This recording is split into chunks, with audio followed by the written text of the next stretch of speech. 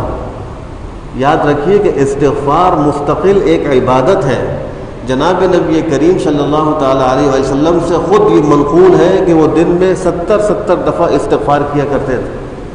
حالانکہ یہ امت کا اجماعی عقیدہ ہے کہ انبیاء گناہ سے معصوم ہوتے ہیں، پیغمبر سے گناہ تو کوئی نہیں ہو رہا، تو استغفار کیوں کر رہے ہیں؟ استغفار اس لیے کر رہے ہیں کہ وہ عبادت ہے۔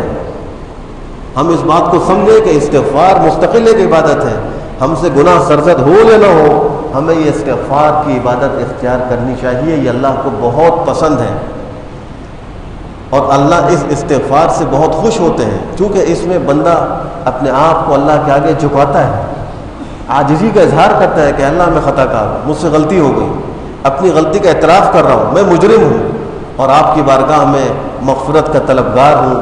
اللہ اس سے خوش ہوتے ہیں، اور پھر اللہ اس استغفار کی بدولت دنیا کے اندر اپنے عذابوں سے لوگوں کو محفوظ کر دیتے ہیں۔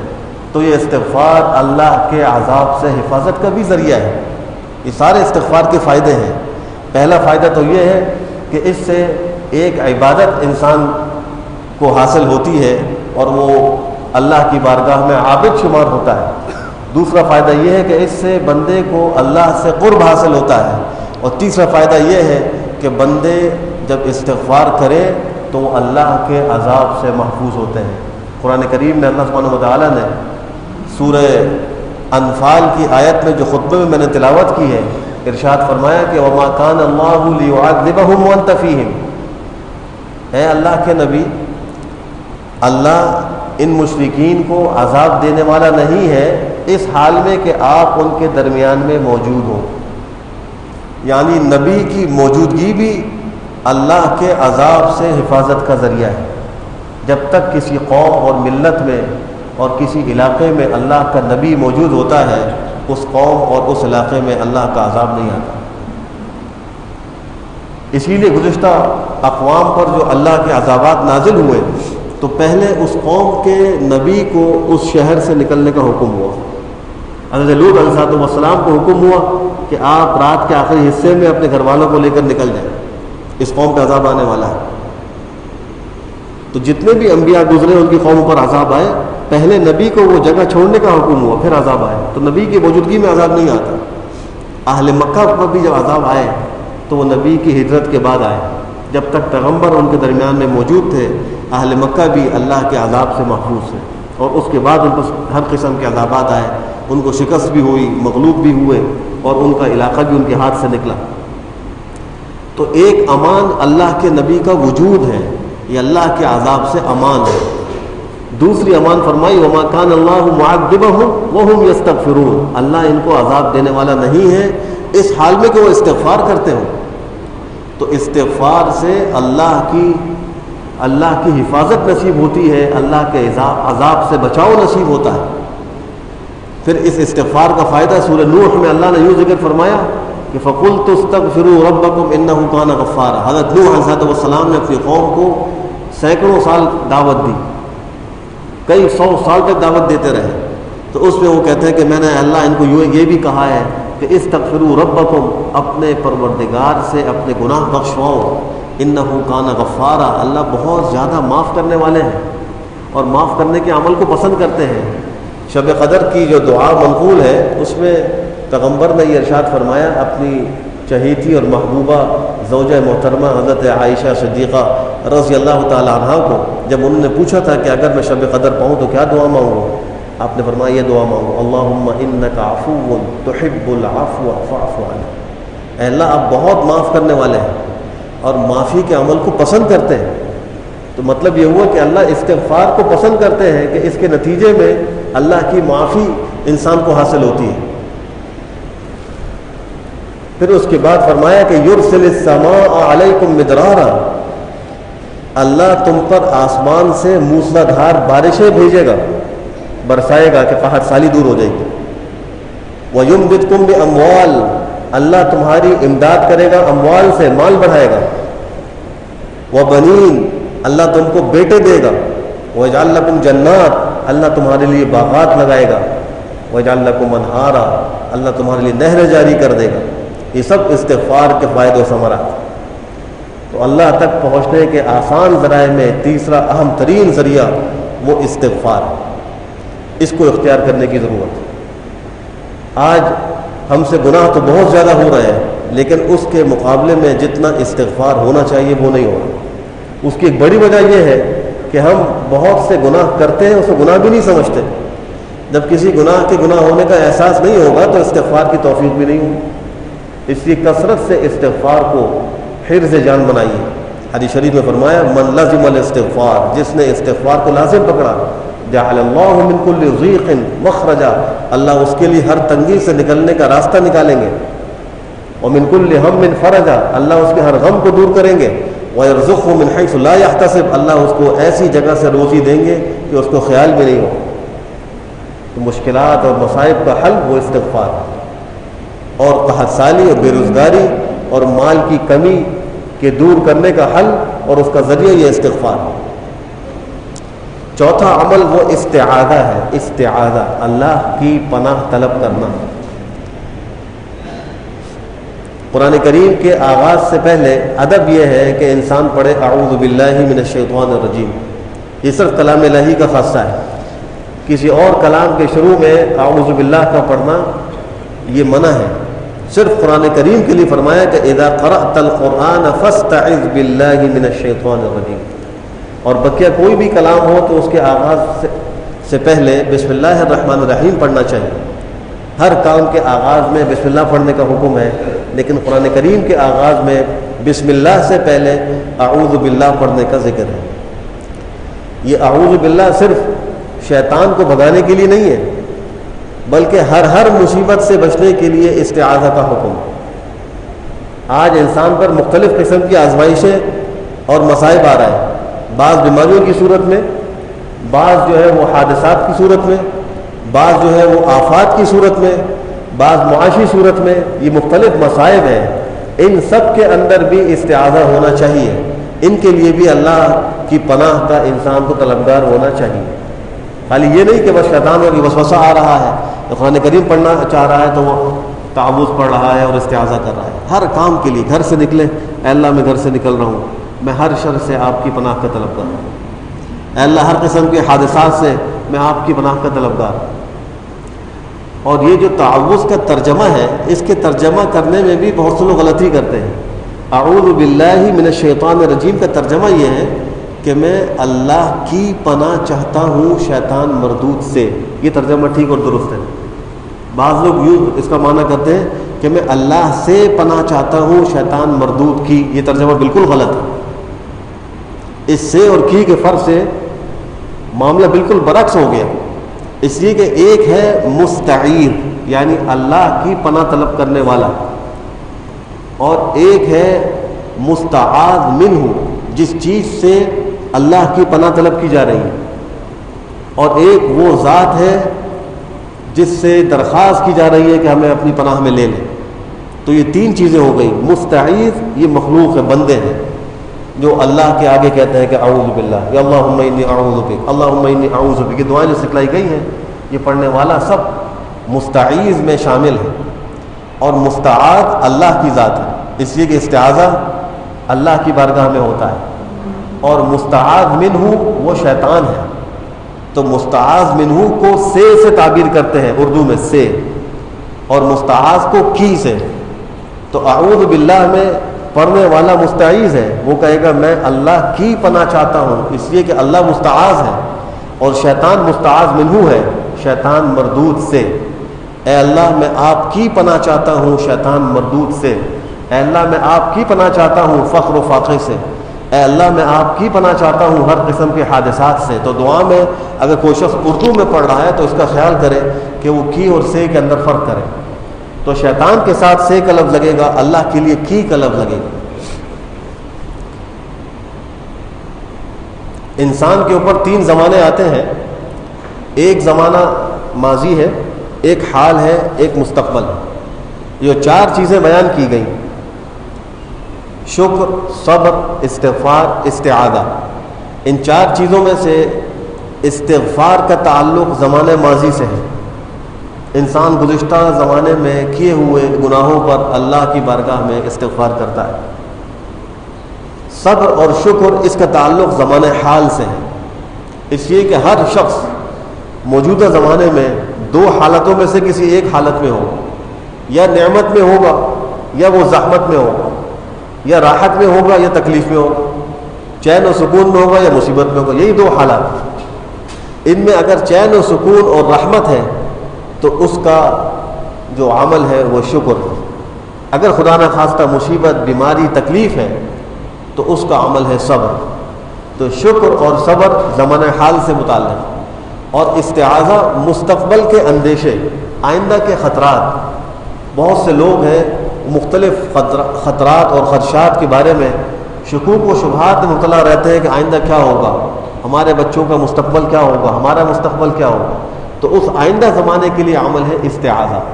تو جو شخص ان چار چیزوں کا اہتمام کرے وہ اپنے تینوں زمانوں کو محفوظ کر لیتا ہے. وہ پوری زندگی اس کی محفوظ ہو جاتی ہے. اس کا ماضی بھی محفوظ ہو گیا استغفار سے، اس کا حال بھی محفوظ ہو گیا صبر و شکر سے، اور اس کا مستقبل بھی تابناک ہو گیا استعاذے سے کہ اللہ کی پناہ بار بار طلب کرتا ہے. اور احادیث کے اندر استعاذے کی مختلف دعائیں منقول ہیں، ان دعاؤں کے پڑھنے کا اہتمام ہو. اللہم انی اعوذ بک من علم لا ینفع ومن قلب لا یخشع ومن دعاء لا یستجاب. اے اللہ میں آپ کی پناہ چاہتا ہوں ایسے علم سے جو نفع نہ دے. اے اللہ میں آپ کی پناہ چاہتا ہوں ایسے دل سے جو غافل ہو، ڈرتا نہ ہو، اس میں خشیت نہ ہو. اے اللہ میں آپ کی پناہ چاہتا ہوں ایسی دعاؤں سے جو قبول نہ کی جائیں. ایسی خوبصورت دعائیں ہیں، بازار میں ایسی کتابیں بھی دستیاب ہیں کہ جس کے اندر احادیث میں منقول استعاذے کی دعائیں جمع کر دی گئی. ان کتابوں کو لے لیں، ان دعاؤں کو پڑھنے کا اہتمام کریں. مناجات مقبول کے نام سے دعاؤں کا ایک مجموعہ موجود ہے، اس میں بھی کافی استعاذے کی دعائیں موجود ہیں. اس سے ہمارا مستقبل بھی محفوظ ہو جائے. تو ان چار باتوں پر اللہ مجھے بھی عمل کی توفیق نصیب فرمائے اور آپ کو بھی نصیب فرمائے. یہ ستمبر کا مہینہ چل رہا ہے. اس مہینے کو دو اعتبارات سے خصوصیت حاصل ہے. ایک تو یہ کہ 6 ستمبر کو پورے ملک کے اندر یوم دفاع پاکستان کے نام سے تقریبات منعقد کی جاتی ہیں.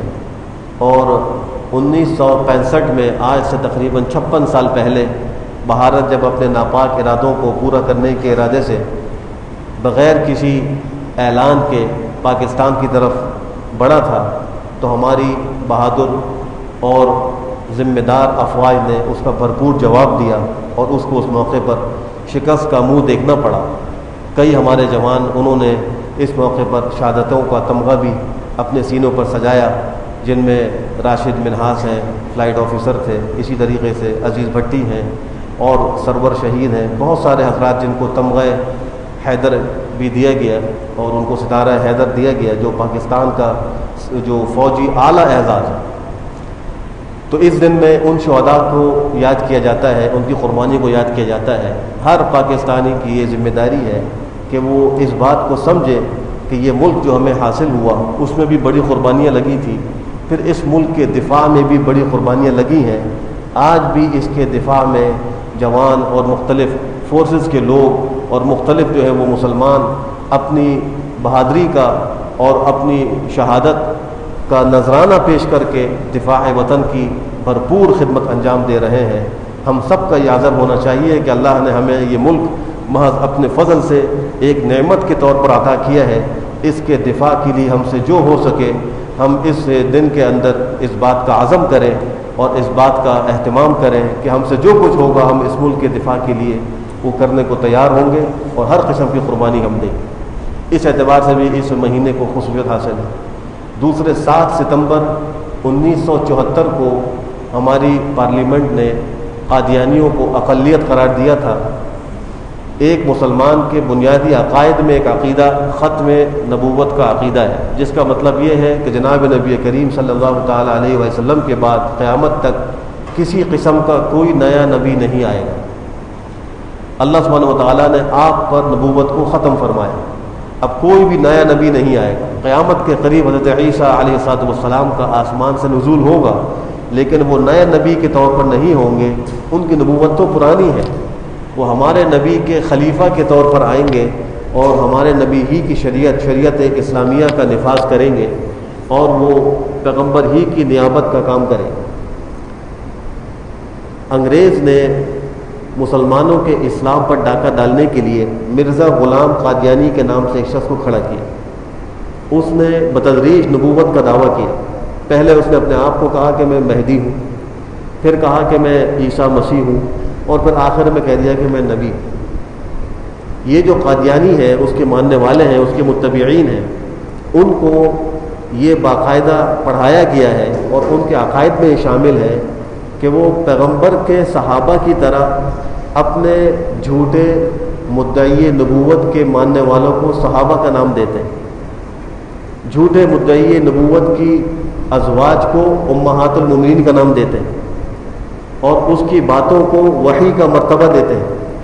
حالانکہ صحابہ کا اطلاق ہمارے آخری نبی جناب نبی کریم صلی اللہ تعالیٰ علیہ وسلم کے جانثار اور مخلص رفقائے کار اور ساتھیوں کے سوا کسی کے لیے جائز نہیں ہے کہ اس کو کہا جائے کہ یہ صحابہ ہے. اسی لیے صحابہ کی تعریف بھی باقاعدہ کتابوں میں ذکر کی گئی ہے کہ جس نے ایمان کی حالت میں جناب نبی کریم صلی اللہ تعالیٰ علیہ وسلم کی زیارت کی ہو یا آپ کی نگاہ اس پر پڑی ہو ایمان کی حالت میں اور اس کا انتقال ایمان پر ہوا ہو تو وہ صحابی ہے. اب پیغمبر اس دنیا سے پردہ فرما گئے. آپ کے اس دنیا سے پردہ فرمانے کے بعد کوئی شخص قیامت تک صحابی نہیں بن سکتا. لیکن قادیانی اپنے جھوٹے مدعی نبوت کے ساتھ رہنے والوں کو صحابی کہتے ہیں. اس کی باتوں کو قرآن کا درجہ دیتے ہیں، اس کی باتوں کو وحی کا درجہ دیتے ہیں اور اس کی بیویوں کو ازواج مطہرات کا درجہ دیتے ہیں. حالانکہ پیغمبر کی ازواج کو ام المومنین کہا گیا ہے. قرآن کریم نے بھی کہا کہ یہ تمہاری مائیں ہیں. ان کے علاوہ کسی اور کو نہیں کہا گیا، کسی اور کی بیوی کو امت کی ماں نہیں کہا گیا. تو اس زمانے میں جب ان لوگوں کا یہ بہت زیادہ شور شرابہ ہوا تو 1974 میں تحریک چلی اور 2-3 مہینے کے اندر باقاعدہ پارلیمنٹ سے 7 ستمبر 1974 کو قادیانیوں کی اقلیت اور غیر مسلم ہونے کا اعلان کیا گیا. اور اس فیصلے میں یہ بات بھی تھی کہ قادیانی اپنے آپ کو مسلمان نہیں کہیں گے، اپنے عبادت خانے بنا کر ان کو مسجد کا نام نہیں دیں گے، اپنے عقیدے کا پرچار نہیں کریں گے. لیکن آج یہ قادیانی اپنے آپ کو احمدی مسلم کے نام سے پکارتے ہیں اور اپنی عبادت خانوں کو مسجدوں کا نام دیتے ہیں اور اسی طریقے سے اپنی دعوت لٹریچروں کے ذریعے سے باقاعدہ زبان کے ذریعے سے دیتے ہیں. مسلمانوں کو چاہیے کہ اس حوالے سے بیدار رہیں. نوجوانوں کو چاہیے کہ وہ اپنے عقائد کو مضبوطی سے تھامے رہیں، علماء سے مضبوط تعلق قائم کریں اور اپنے ان دین اور ملت کے دشمنوں کو پہچانیں. اللہ سبحانہ و تعالی ہم سب کو عقیدے کی حفاظت نصیب فرمائے. اللہ ہم سب کو ہر قسم کے فتنوں سے محفوظ فرمائے. وآخر دعوانا الحمد للہ رب العالمین.